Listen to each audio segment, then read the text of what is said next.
Hi there, Erica Bear. Hello there, Tiffany Burns. And this is a school leader's playbook by connecting through conversation. Fun. What are we going to chat about today? Well, when you have to have a conversation that's going to be really tricky? We've already done all the planning. We've talked about that in different episodes. We have those planning guides on our website as a free download. Um, but when you're in the conversation or you know that it's going to get tricky and you start anticipating what are some of those obstacles, let's talk about that. That sounds awesome. Yeah, I think some of those strategies for like when you're really in the conversation, what can we think about to set it up for maximum possibility of success, right? Um, Absolutely. One of the things that I think about is just setting myself up in the space. Like, how am I going to think about my body position and the physical objects in the space to make sure that it feels as unconfrontational as possible and is going to open folks up as much as possible. So, maybe a couple of those things to start. Absolutely. Well, and I think just really, main thing is let's make sure we're on the same level.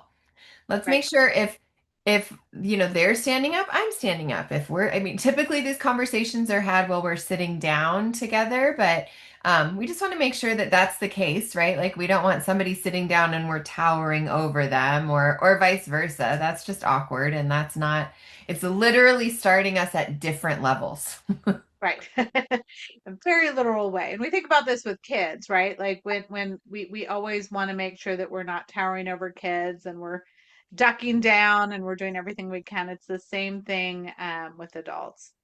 I think the other thing that we want to consider is how we are in position to the other person. So thinking about wanting to be side by side or at that 90-degree angle. I really like the 90-degree angle where you're kind of kitty corner to the other person because if you're directly across from them, if you're kind of shoulder to shoulder squared up, it's a rather confrontational stance. In the animal kingdom, it's like it's on, like we're about to brawl, right? Mhm. And it also sets you up for some really uncomfortable forced eye contact, which can be really challenging. We know that eye contact when folks are stressed is really, really difficult. And so giving a safe place to put eyes can be really helpful. And when we are squared off, it's really challenging because the only place to look is right at the other person's face. So um, we like to sit side by side 90 degrees, and that also sets us up well to use the third point. Absolutely. Well, and the third point, the idea of that is that what we're doing is we're taking some of the emotional weight of the conversation and we're taking it away from the people that are in conversation and we're putting it on this object that lives in between us or that's sitting and placed in between us. So this could be a piece of data. This could be, like if we're talking to a caregiver about their child's tardies or attendance, it's so different for me to have that printed out and point down to it and say, we can see that there's been this many tardies and this, these are the times that the student has missed school, which is so different if I'm looking at the piece of paper than if I'm looking right at them and saying to them, here are all the times your kids missed. It's just a subtle shift, but that third point handles a lot of weight. Yeah, well, and two, when I'm sitting down with a teacher, maybe I've done an observation, and if I can direct all of the energy to the data from that observation, I'm going to have that printed out in front of us. Then it's not about me, it's not about what I think, right? It's about, okay, well, let's take a look at this. What do you notice in the data? And then we're both able to look at that. It's a neutral thing. It doesn't have any emotional weight. It's just information, it's just data. And so using that as a third point can really help to de-escalate. And again, it just helps with what can sometimes feel like very awkward eye contact. The Well, other, oh, yeah, sorry, go ahead. I was just going to say the other thing that I think about in terms of position is I want to avoid having some big giant power object in between us. I really don't like being on one side of the desk across from someone else. And so setting up the space, setting up my office in such a way that I can always move to a small table or sit in a set of chairs next to each other, just something so that, again, like everyone knows I'm in charge. Like I don't there's no reason for me to flex that. There's no way for me to put this big power object in front of. I'm not a CEO. That's not a necessary thing for me to do. And I think it can really interrupt productive conversation when we pull a move like that. Exactly. Like we have the power. We don't need to flex it. That's it. Yeah. Well, and I want to go back. There's actually a couple things I want to go back to. One is that idea with that third point. The other part that it does is that it helps the person that we're talking with depersonalize the information that we're sharing. And what we're really trying to do oftentimes is have them make a shift and a change in their behavior.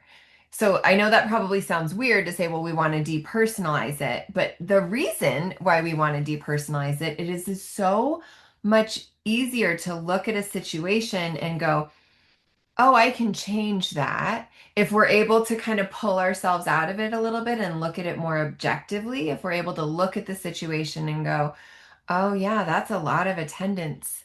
That's a lot of attendance issues. Or, wow, that lesson wasn't super clear. And if I'm not like in it, if I'm able to observe it by using that third point, it's so much more likely that I will be able to change my actions and make different choices and change that behavior. Yeah.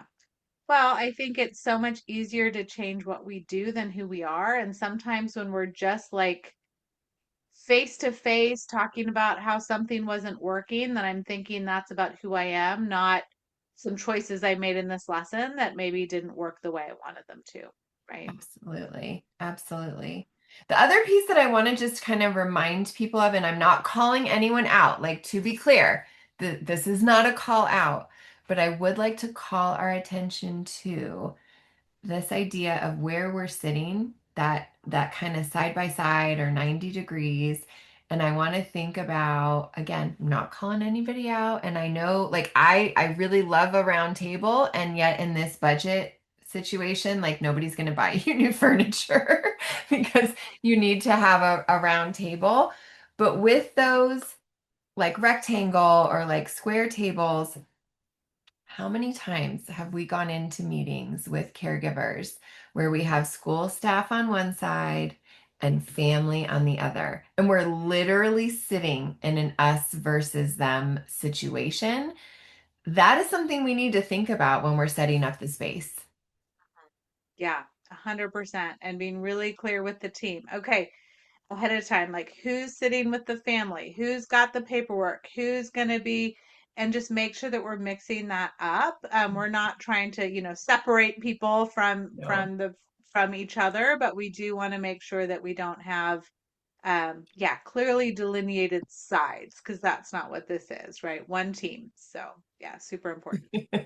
Well, you don't want them walking in and just feeling like, Yeah. wow, okay, like everybody's set up here and I'm on I mean, I think people already feel nervous. So coming in and feeling like they're kind of on the stand, Yep. it's really Yep. stressful. Yeah. 100%. Well, and I think, there's some really helpful things that we learned from crucial conversations about being able to make sure that we are sharing the information that we want to share while also really acknowledging our own thoughts and views around it. Right, because the thing is, humans tend to be a little bit self-focused, right? Yeah. And so we tell ourselves stories that may or may not have any basis in reality, right? Like I think about I'm walking down the street, I see someone I know, and I give them a big wave, and they keep walking. And I'm like, oh my gosh, this person's mad at me, or this person's upset about this thing that happened 3 weeks ago. And I'm telling myself all these stories about it, and the person just didn't see me, right? And so sometimes we have to really check the stories that we're telling ourselves. And when we present that to someone else, if we sit down with them and we say, you know what, the story I'm telling myself about this is X. And so I want to get more information. That's probably not it, right? Like help me understand.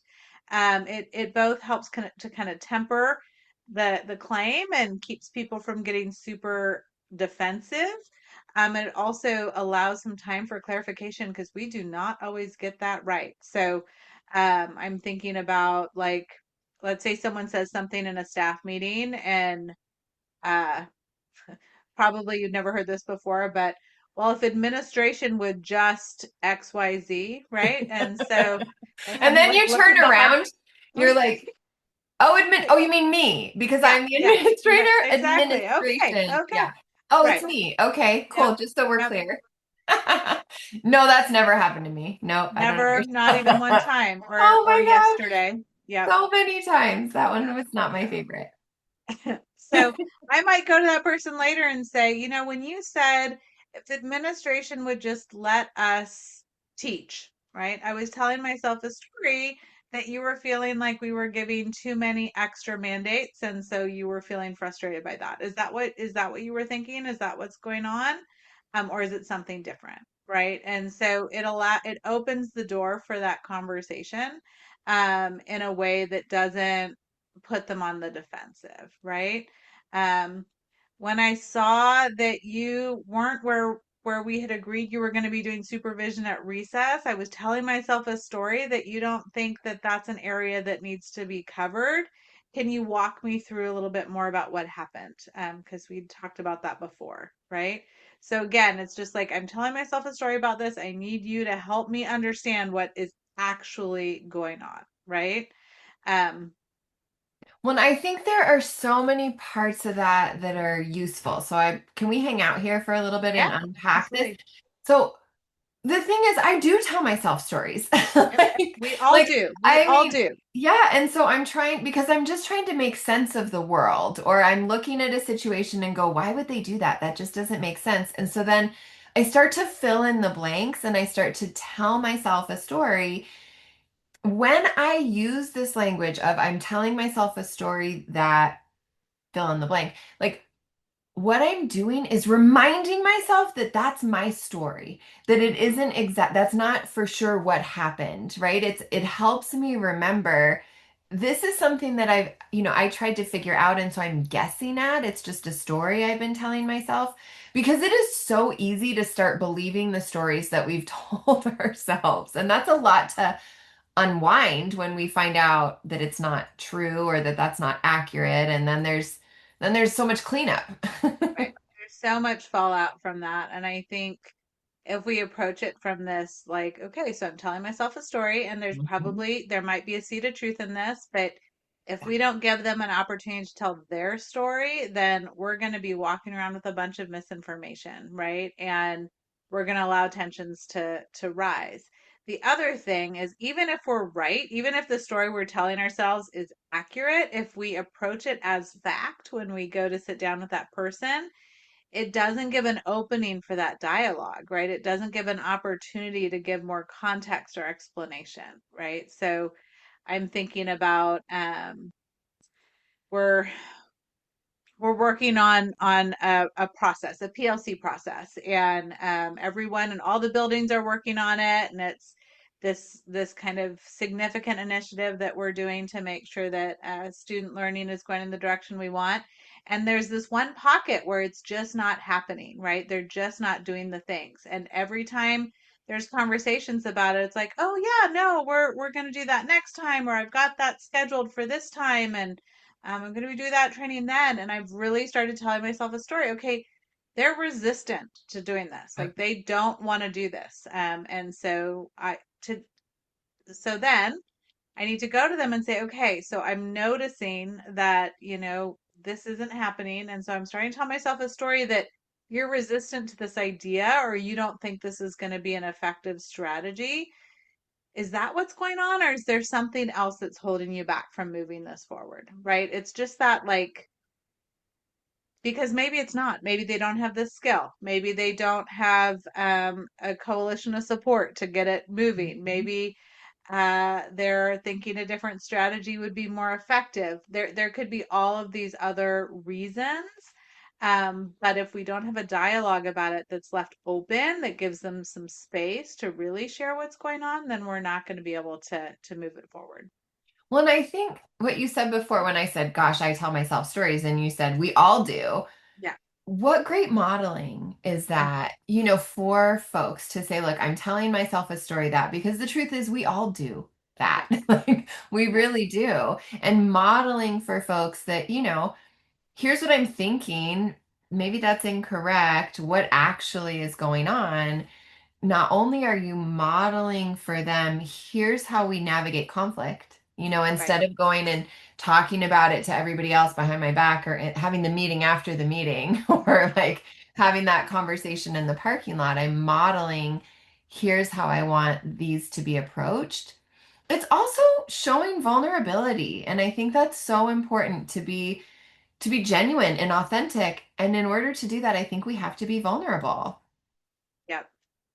Well, and I think there are also times you don't need to tell them the story that you're telling yourself, but you do Oh, need to that, tell them yeah. that you're telling themselves a story, right? I'm thinking about there was a time that I was working with someone, this was years ago, and I asked them like 5 times to do a basic task. It was a part of the evaluation process. They needed to do a thing. I'd emailed them. I stopped by their classroom. I'd done, and I was telling myself a story that this person does not think they need to listen to me. Like they do not Oh, respect me yeah. as a leader. They don't think that they have to do what I'm asking them to do. This is the story I'm telling myself. It was not going to be helpful for me to say to this person, I don't think you respect me. Like that was Mhm. not going to open up dialogue. So instead it was like, gosh, I've asked like 5 times about getting this thing done, and I'm starting to tell myself all kinds of crazy stories about why it isn't happening. Can you let me know what's going on? And that way it gives them space to clarify. I don't need to, lay all my cards on the table, but it lets them know that like I'm starting to tell myself some pretty nutty things here. And so I need to make sure that I can really understand what's going on. And that gives them that opening, like we talked about in our last podcast, I think was about this, leading with curiosity. And it Yeah. is, it's really about being curious, like genuinely curious, even when we are telling ourselves stories that are true or not. Right, right, right. And sometimes their actions are because they've made up a story about what we're thinking. And so then Exactly. if we can get them to tell us their story, then that gives us an opportunity to unpack any misconceptions there too. So yeah, really helpful strategy, crucial conversations, highly recommend. Absolutely. All right.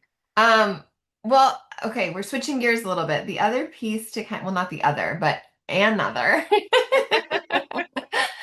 thing to think about is really identifying the logic style of the person that we're having conversation with. So when we talk about, planning the conversation that we talk about in our book, again, on our website, the free downloadable planning guide, one of the things that we say, and when planning for one of these tough conversations, is to anticipate obstacles or and we tell teachers this all the time with their classroom, like anticipate possible misconceptions. And so let's actually do that. Let's really spend Mhm. time thinking about what are some of the obstacles or what are some ways that I need to get this point across, and identifying the logic style that we're going to use when trying to move an initiative forward or move an idea forward is wildly helpful.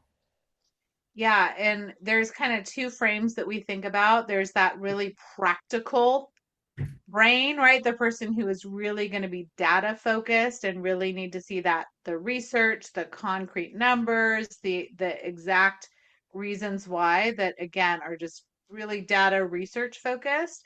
And then there are folks who are going to be much more led by story, right? Just Mhm. much more empathetic. And so in those cases, we're telling them about an individual success story or where a teacher found real success over here or how we were able to turn things around for a student over here.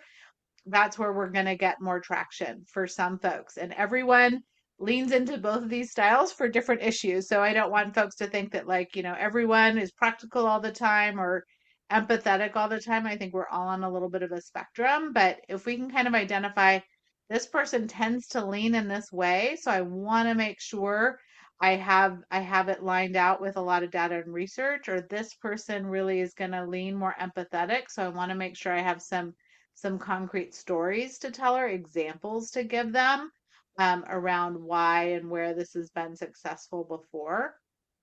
Well, and I think it's helpful to think about what's my style. So uh, I feel like I do both. Like I can be really moved by data and I can be very moved by story. But there are times where I'm trying to move something forward and I tend to lean on one more than another. And then I'm like, why am I not getting the traction here Mhm. that I need? And when I like go back and think about it, well, it's because I just leaned into story and people needed the hard facts. Or maybe it's the other way around, like if I'm saying, well, here's what the student achievement looks like and we're just focusing on the numbers and that's not moving it. Like I need to say, hey, so when we have reading scores that look like this at this level, do you know that that means there are people going back into our community that are leaving school that aren't able to be fully literate? Do you know what that it does and how that impacts them for their lives? Like it ups the ante a bit if I start thinking about the people behind it and not just Right. the number. Right. Well, and I'm thinking back when I was at the high school, we were working on making sure that our class offerings were um, equally accessible to all students, right? And there was some leveling happening that I didn't feel really good about. And I noticed that we had overrepresentative um, groups in some of our lower level courses. Mm-hmm. And so I had an issue with that. And I Right. kept talking about the ethical imperative and the story of why it really matters and how that's impacting this group of students. And then I had to like, and I was getting nowhere. I was getting nowhere. And so finally I'm like, oh my gosh, I need to show them in concrete numbers. This is how many students are in this section. And here's the outcome when we get to Mhm. graduation. Here's how many students are in this section. And here's the outcome when we're thinking about 4 year school, right? And it wasn't until I put those numbers in front of them that we actually started seeing traction. And then they became my biggest champions and it was done very quickly, right? But I wasn't sharing the right parts of information. And with a big initiative, with a big change, the fact is, as a leader, you've got to do both because you're going to have Yeah. people in your audience, you're going to have people that you're working with that are going to respond to story, and you're going to have folks who are going to be responding to that logic and data. And so it's important that we share both. And then in those individual conversations, again, we might want to be sharing both, but we're going to likely lean one way or the other depending on who we're talking to. One, what I really appreciate about this story, the example that you just shared, is that it's not like when you said, here's the ethical imperative, that folks didn't care. Right, It's not like they were just like, well, whatever, we don't care about that. Like, that's not what it was, but it wasn't enough it just didn't move it in the way that it needed to. It didn't land in that way. And I think again, it's not that we're just saying this type of person responds to practical, this type of person responds to empathetic. It's what are you using to try to convince? And maybe you need to sprinkle in more of the other one, right, you know, right. Exactly. Yeah, yeah. give it that Especially if you balance. feel yourself losing ground. Yeah, yeah. Yeah. Well, I remember, I had some just fabulous teachers and we did like different data days and we'd look at student data and it was really in trying to help improve student achievement. And one of my really just fantastic, amazing, our teacher leaders, she said, before we do this, do you mind just flashing pictures of the kids up on the screen? And it just like really helps ground us in these are kids. Like these are students that this is why we're doing this work. And it was really refreshing. It was a really helpful way to look at it, to just really have folks go, "Oh yeah, no, Mhm. this kid is not reading. What are we Right. going to do to help this kid read?" Yeah. Yeah, yeah. Well, I think So the other thing that can happen in conversation, so we're looking to make sure that we're providing the right arguments. The other thing is we want to be looking for things that could take us off track or lead a conversation in a direction that we don't want, right? So we like to think about conflict boundaries. So there are a couple of things that we look for in a conversation and try to avoid. The first one is the kitchen sink, right? Like we have sat down to talk about how we're going to make sure that we're implementing the reading curriculum. And the teacher starts talking to us about the fact that they have four more kids this year than they had last year, and the fact that they didn't get their full prep 4 weeks ago, and the fact that the cafeteria is no longer serving their favorite lunch, and they're just bringing in all of these different things that are unrelated to what it is that we're there to talk about. And so it's important for us to make sure that we do everything we can to kind of swat those things away, right? So we're saying things like, yep, I hear that you lost that prep and I'm so sorry. Today we're here to talk about X, right? Hmm. Or, yes, I understand that with 4 and 5 more students, this is more challenging. And I'm happy to sit down with you at another time and problem solve that. Today we're talking about X, right? So there are times where they're going to bring something up and it's going to be important for us to revisit it. And we're not going to let that totally sidetrack our meeting. And And so kitchen sink. Yeah. Well, Hmm. and that's so easy to do. And we keep saying it. We've said it probably in every episode, every place we go. Like, educators are helpers, Yep. educators are fixers, and we're solvers. So when somebody brings up this situation, it's that isn't related to what we're talking about right now, it is so easy to follow them down that line and respond to it point by point. And the risk there is that we can really end up sounding defensive. I mean, there's a number of risks. Like, there's Yep. a number of risks there. But, we can really end up sounding really defensive because we're responding to, well, let me respond to that. Let me respond to that. And it might not be the person's strategy to kitchen sink us. Some folks, it could be their strategy, but it's Yep. just helpful to recognize that that can happen and that responding to every piece actually isn't helpful. Right. And then we've also spent all of our time and energy talking about something that was not the point, and Uh-huh. we're on their agenda instead of the agenda that we really need to be focused on. So yeah, those detours, those side quests, those like random directions that folks might try and take us, really important that we keep refocusing the conversation and keep us on track. And also, like, don't do that yourself either. Like, if you're there Right. to solve a very specific issue or problem, or something that you're working on with a staff member, focus on that problem. Don't bring in every single possible thing, because then you're not able to focus, they're not able to focus, and it's just overwhelming. And also, like, then they're going to be in a really defensive posture. So there's only very few times when we're really trying to throw every possible thing at someone, and that we talk about that in our book, but most of the time it's really like, okay, here's the main thing that we really want to think about.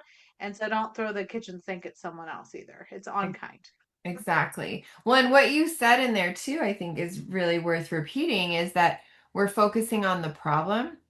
Right. And when we focus on the problem, that's not the person. We're Right. focusing on the issue. We're focusing on the impact of that behavior, or we're focusing on what the actual problem is, not the person, because Right. that makes it really personal. And there's no way to get not defensive there. Right. Right. And we talk about we're attacking problems, we're not attacking people. And so we're using neutral language, we're focusing again on the data, and we're not making it who they are, right? It's not that they're so irresponsible they're never on time. It's that, you know what, you were late 4 times and the impact that has is this. So how can we work together to solve that problem, right? So we're attacking the problem, not the person. It's super What, important. like we talked about before, that idea of third point. Hmm. Third point forces you to Yes, talk about the problem, not the person. It really that's does because it's again, it's putting it out in front of us, in between us, that we're looking at it here and we're not having the conversation about you did this or you did that. It's like, here's the situation. right, right. Yep. I think another thing that I like to think about in these conversations when and it kind of goes back to this idea of like I'm going to share my story as a story because it helps just lower the defensiveness. Another thing that we can do is really temper our claims, right? And so when we use sentence stems like, gosh, I'm wondering if this might be going on, or I'm wondering if this might be a better way to approach this, that sentence stem can just, again, it brings down the defensiveness, it opens a pathway for dialogue, and it allows us to go to a place of inquiry, which is going to lead to a much more productive conversation. Similar would be like, could it be? I'm wondering if it could be this. I'm wondering, it's not that I have the answer, I'm saying it's definitely this, but I'm wondering if it could it be this? Allows the other person to give their own input, and it shares ideas without saying this is absolutely what it is. Well, and also, and it could be sometimes we get in the middle of that where we're saying, here's what it is. Finish that up with, well, is that Yeah, right? yeah, You yeah, know, yeah. did I Or what get are that you right? thinking about that? Yeah, Exactly. yeah, yeah. Exactly. And then one Hmm. that so many people know, so many of us use, but it's so worth repeating. Help Hmm. me understand. Yep. And and I think the reason why that's so helpful is you're genuinely asking them for help. Like, but Yep. I mean, again, it has to be genuine. That can't be said in a condescending way. It's really like, but help me understand this because I'm not getting it or this isn't making sense to me. And you're asking, again, we keep talking about this, but you're asking them to partner with you. Hmm. That's right. I also think about that moment in these conversations. So we've sat down, we've set everything up, right? We're using the right body position. We've used language that's really going to encourage dialogue.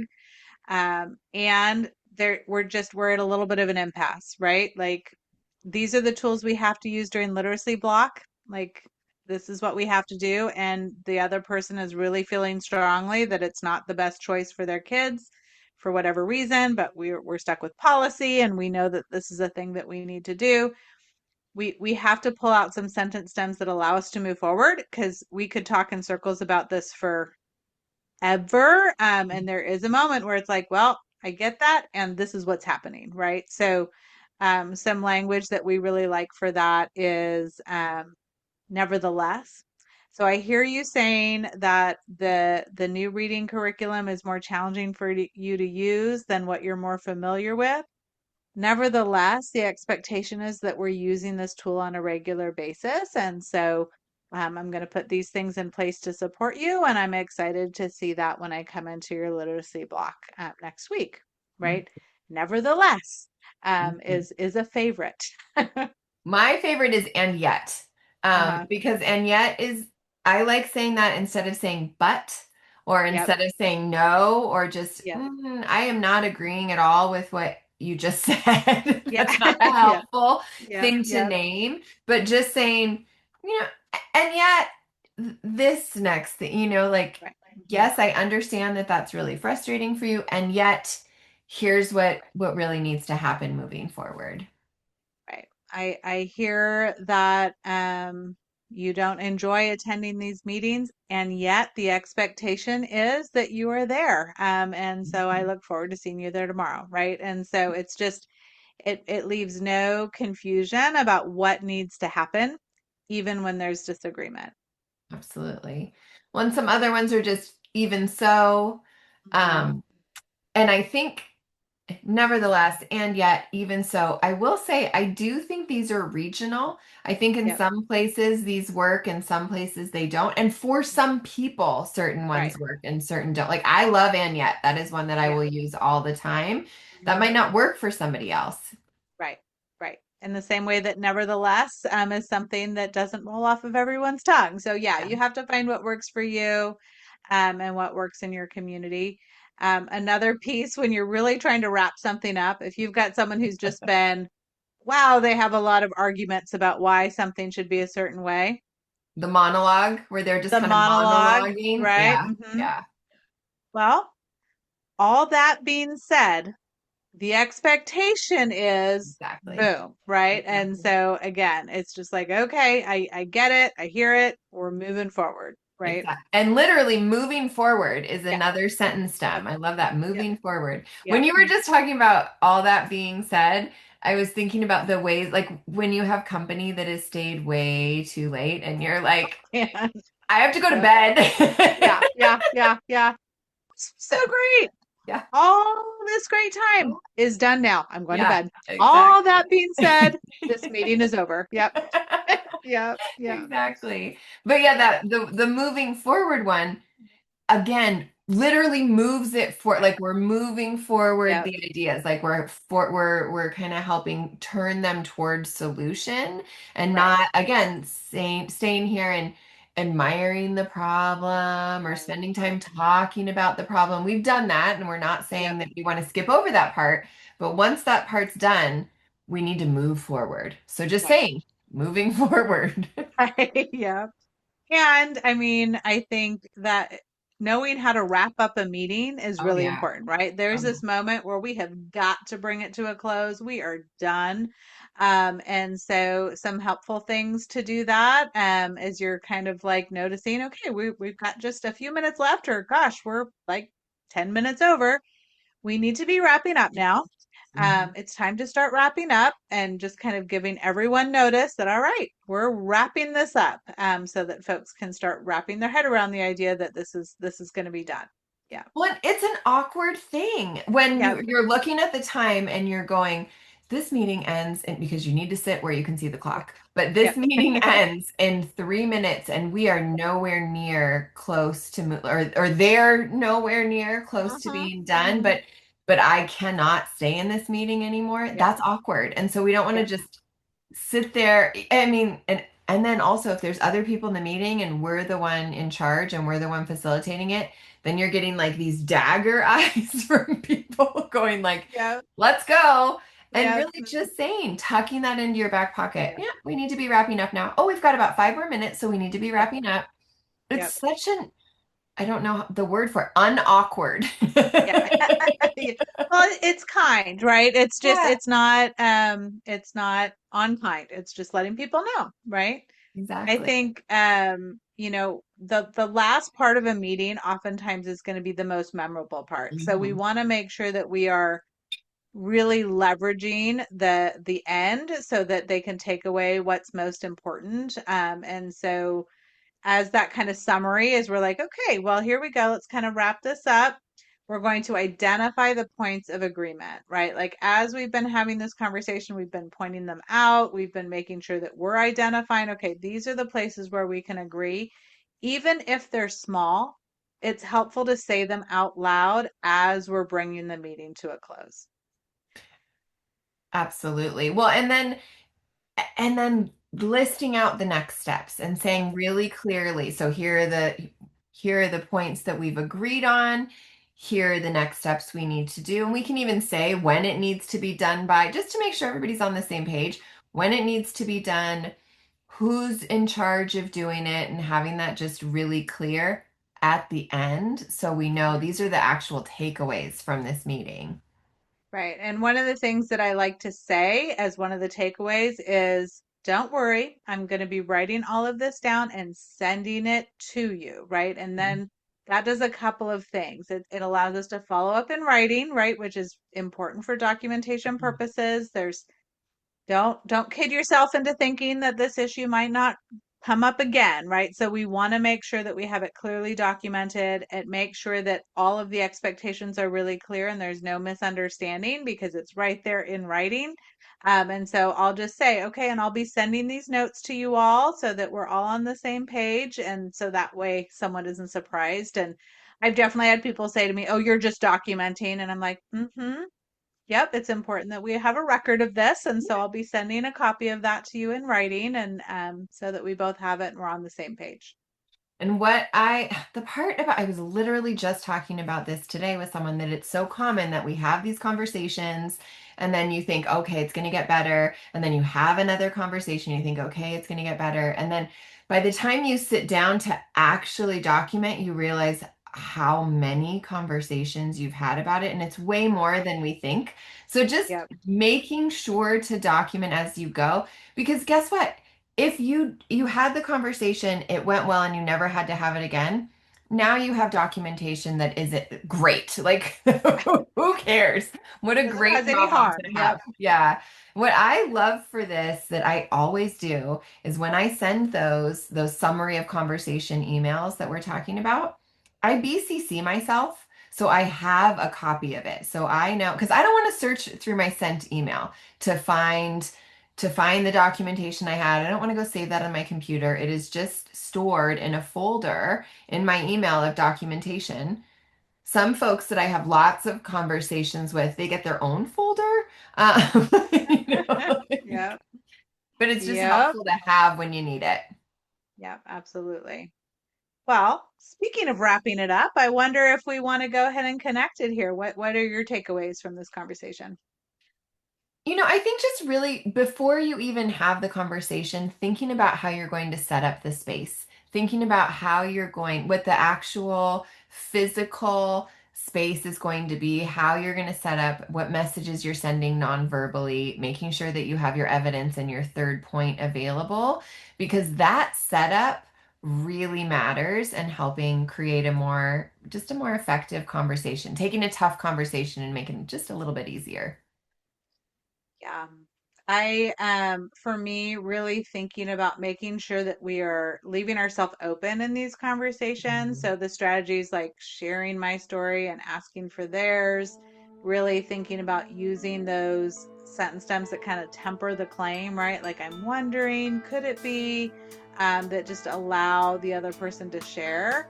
And then also making sure that we, are aware of some of those conflict boundaries that can rise up and interrupt a conversation from going the way we want. Hey, good talk, Erica Bear. Good talk, Tiffany Burns.